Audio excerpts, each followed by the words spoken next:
Bonbini, Bonbini. That is welcome in the native tongue here on Curaçao. Hello, everyone, and welcome to another episode of A Spiritual Remedy. My name is Sunshine, and what a joy it is to greet you today. And to just I want to know what happened for you over the weekend. Let me know where you are tuning in from and what's happening. Say hello. What's been a highlight for your weekend? I will share with you that on a spiritual remedy, I see a world where people in recovery, people who are moving away from their weapons of mass distraction, where we're living our best life and loving it. And what that means for me is that we are putting away the drugs, the alcohol, the gambling, the overeating, the sex, the gambling, all of the stuff that that has been distracting us from living our best life. And we're now really focusing on doing the things and being the people that we are here to be. I want to thank Vida Spiritual Learning Center for hosting and for being the producers of this show at Vida Spiritual Learning Center. What we do is we provide spiritual tools and loving support for your personal transformation. That's what we do on the show here. What are you up to these days? Tell me. While you're typing that into the chat, I want to let you know that I celebrated a natal birthday. I have been on this planet for 60 years, and on Thursday, the 13th of April, I celebrated 60 years. And I got to tell you, I can't tell the difference between celebrating 30 years or 40 years or 50 years or 60 years. Like, I'm just loving my life. And it is amazing to simply be and to enjoy and love my life. Let's say hello to a few people. Good morning, Jan Ford. How grateful I am to have you on the show today. Thanks so much for showing up. Also want to again just shout out Vida Spiritual Learning Center for showing up. Wow. Today I am given to really speak about support and how we support one another on this road of recovery, on this road of restoration. And you might ask, what are we recovering from? What are we restoring? And what comes to mind when I think about that is restoring ourselves to our wholeness, to the whole and complete person that we are. I want to look at how we may have turned to drugs, to alcohol, to sex, to gambling, to overeating, how we may allow ourselves to be distracted by social media. I'm telling you, these cell phones are also a weapon of mass distraction. Though they are an amazing tool, when we get addicted to the stimuli that comes from it, what begins to happen, just like with any drug or alcohol or any weapon of mass distraction, is we begin to turn away from the self, the complete self, the whole and complete self, who we really are, and recognizing who we really are. And we begin to believe that we are something less than we truly are. Now, I know that there are people, including myself, when I allowed myself to be distracted by drugs, by alcohol, by all kinds of things, when I allowed that to happen, I began to believe that I was my story and that I was all of the things that I thought I was, even to believe that I was my social identities. Um, how are you, Alina? So good to have you with us today. Thanks for tuning in. I started believing that I was my social identities, and I'm not my social identities. I am not my diseases, the things that move me out of my ease and my grace. Who I am is life itself. Who I am is a unique, unrepeatable, magnificent, dynamic, powerful way that life shows up in human form. Many of us may also say how higher power shows up in human form. I am not my disease. I am not my alcoholism. I am not my drug addiction. I am not my weapon of mass distraction. Those are the things that have commandeered my attention, and those are not that's not who I am. So it is not who you are. And even though in many programs we are taught to say, I'm an alcoholic, I'm a drug addict, I'm a sex offender, I'm a gambler, or things of that nature, and we're taught to say that that's who we are, that is not who we really are. That might be what we have become as a result of moving our attention there. Now, I'm not saying anything against any 12-step program. 12-step program saved my life. I am just asking us to take a look at what we put behind the sentence I am, behind the phrase I am, because what it is that we put behind that is what we become. Bertha, I love you. You always know exactly what I need to hear. I'm so glad. I'm so glad that this is exactly what you need to hear today. Because, for me, how do we restore ourselves to our wholeness? How do we recover? And what are we really recovering was the original question. And for me, when I think about that identification, I think it's absolutely, like spot on. And it was spot on for the day and the time. I wonder if in fact, like Proctor says, you don't say I am hand, you say I have a hand, right? I wonder if saying I have alcoholism or I have addiction or I have a different order of whatever it is, if that actually tweaks the mind and propels us forward into believing and recognizing that we can recover. So it's interesting because we do recover, but what are we recovering, right? So I believe that we recover our sense of wholeness. I don't believe that we recover, quote unquote, the ability to drink or to use drugs or to engage in reckless behavior. I don't believe that we magically don't have an adverse reaction to these things, as much as I believe, and I actually can say that I know after 36 years of sobriety and recovery myself, that I believe and I know that who we recover and what it is that we recover is we recover this idea of who we really are in life, in God, in spirit, in higher power. And that by getting honest with ourselves in terms of this is what I have,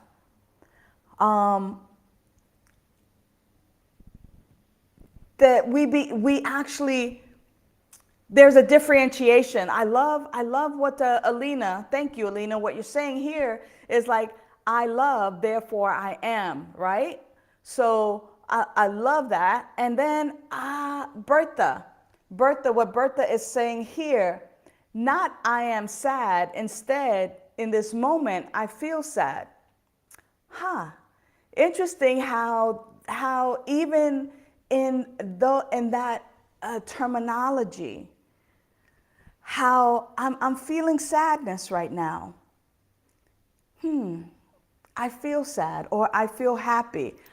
I'm grateful, or I feel a sense of gratitude, right? Like, who I am and the things that I'm experiencing, whether it's a dis-ease or an addiction of sorts, compared to what I label myself. Is what I am labeling myself helping me or hindering me? Is it in the long run putting me down or limiting me, or am I unlimited by saying I am this or I have this? Hello, Lydia. Glad you're with us this morning. Thank you. And hey, Mahogany, I love you so much. It's so good to have you with us today as well. So I'm an addict, I'm an alcoholic. Leads to like once an addict, always an addict, that mentality that I'm never going to climb out of this doom and destruction and this image. Or I have addiction, or I have alcoholism, just like some people might say I have diabetes, but I am not diabetes. You know, that's not who I am. And so I think that in the long term of recovery, that as we begin to just take a look at what worked back in the 30s and the 40s and the 50s and the 60s, the 70s, 80s, and 90s of the last century, and now really looking into this century, words matter. Words matter.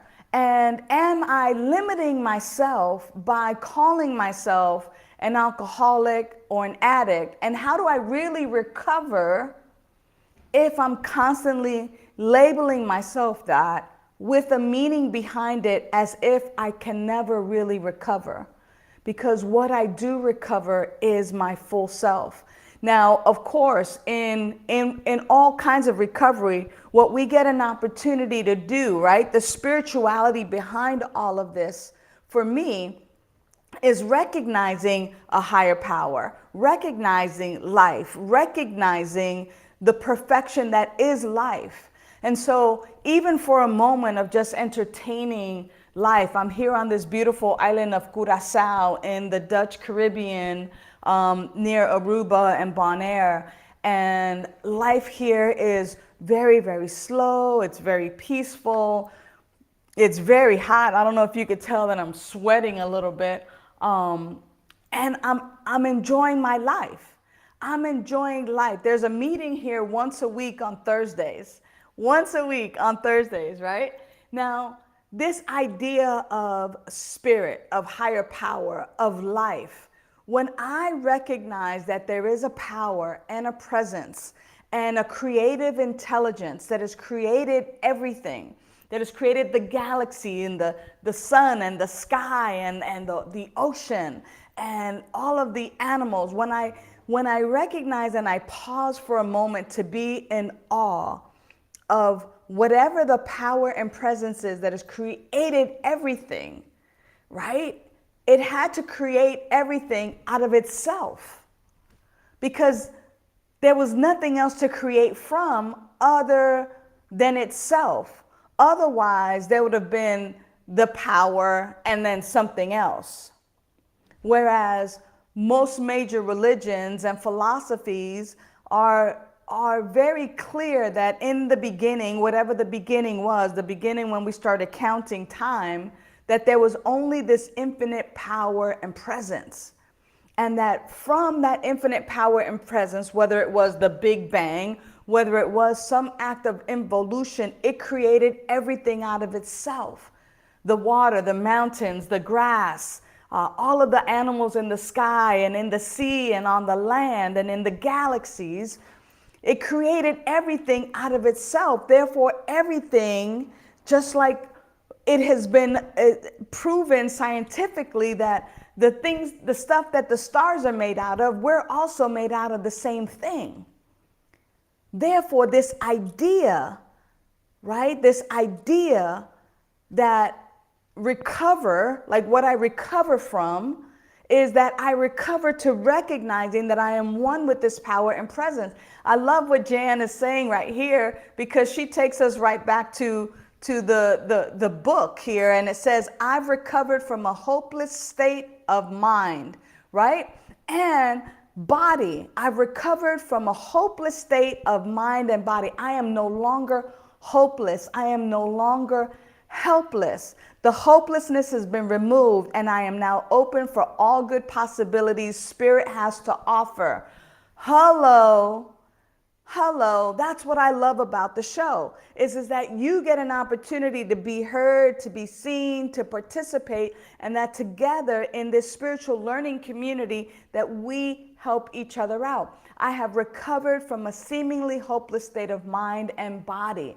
So in other words, my thinking, which there was a mental twist to, that tells me that I need to engage more and more in my weapons of mass distraction, whether it's drugs or alcohol or whether it's any other weapons of mass distraction, that instead of engaging in that, I'm recovered that I from this seemingly hopeless state of mind. In other words, there's something else. And in our spiritual practice of just being in awe of life itself, we regain consciousness.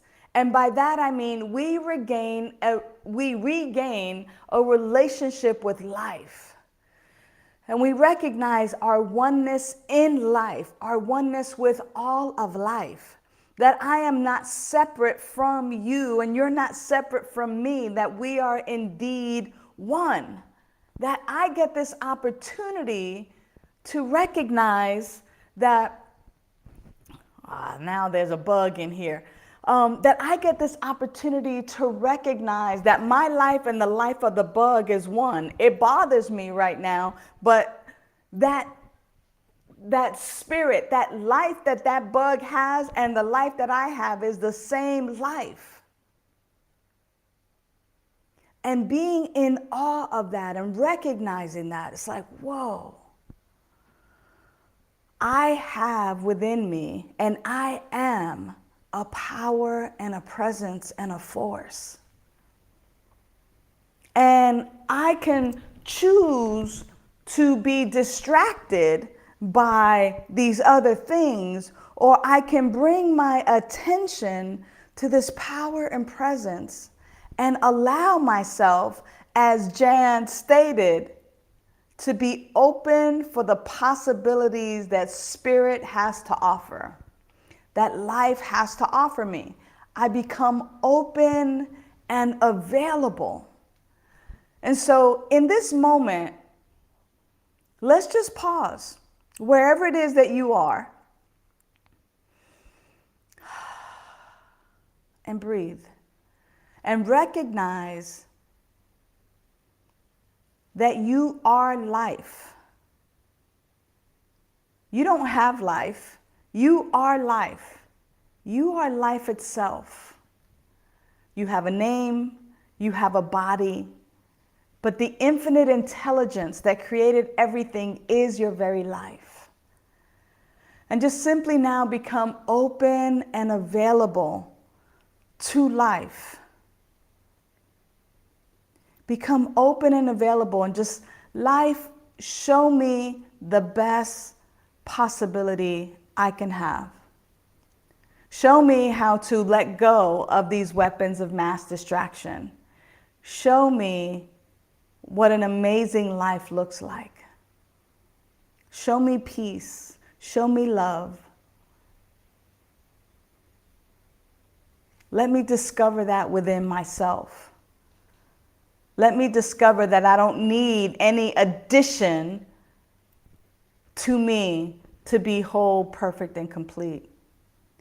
That's what we recover. That sense of wholeness, that sense of I am life itself. So, beloveds, that's the message for today on A Spiritual Remedy. I trust that it brings you some food for thought. I would love some more topics in which to discuss, so please send me some emails or even jot down here in the chat the things that you would like to talk about, so then in future shows I can bring that to you. I also just want to highlight that Vida Spiritual Learning Center is here for you. If you want to learn how to pray, how to meditate, if you want to learn and go deeper into your spiritual growth and unfoldment, please reach out to us. Also, the gratitude list. I have been out of the country and have not sent my gratitude, but I appreciate all of you sending yours. As soon as I come back in the country on Saturday, you will begin to receive those again. Well, our time is up. I just want to say thank you so much for tuning in. And until the next time, have a safe and wonderful week. Bye for now.